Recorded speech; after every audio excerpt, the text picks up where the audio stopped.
Hello বন্ধুরা, welcome to my YouTube channel blogger Priyanka. আজকে আমি নিয়ে এসেছি চিকেন স্টু বানানোর একটা সহজ রেসিপি। এই হেলদি ফুডটা বানানো কিন্তু খুবই সহজ।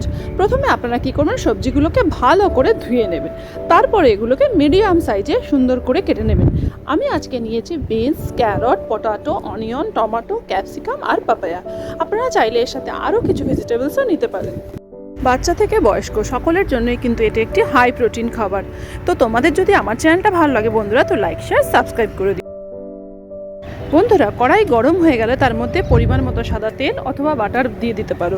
তারপর সেটা যখন গরম হয়ে যাবে তার মধ্যে দিয়ে দাও কয়েকটি এলাচ দানা, দারচিনি, গোলমরিচ, লবঙ্গ। ওটা একটু লালচে হয়ে উঠলে তার মধ্যে তোমরা সবজিগুলোকে সব ছেড়ে দাও। পরিমাণ মতো লবণ দিয়ে হালকা করে সবজিগুলো ফ্রাই করে নাও। সবজি ফ্রাই হয়ে গেলে তার মধ্যে দিয়ে দাও চিকেন।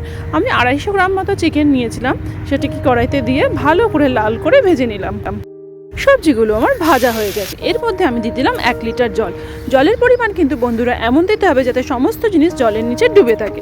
এরপর এটাকে সেদ্ধ করার জন্য আমি প্রেসার কুকারে ট্রান্সফার করে নিলাম। তার মধ্যে 4টে সিটি হয়ে গেলে প্রেসারটা যখন নেমে আসবে তার মধ্যে আমি কয়েক চামচ কর্নফ্লাওয়ার মিক্সড করে সুন্দর করে নিয়ে নিলাম। রেডি হয়ে গেল আজকে আমাদের চিকেন স্টু। এই হেলদি ফুডটা তোমাদের খেতে কেমন লাগলো আমাকে কিন্তু জানিও। আর তোমরা সকলে খুব ভালো থেকো আর আমার চ্যানেলটাকে বেশি করে লাইক, শেয়ার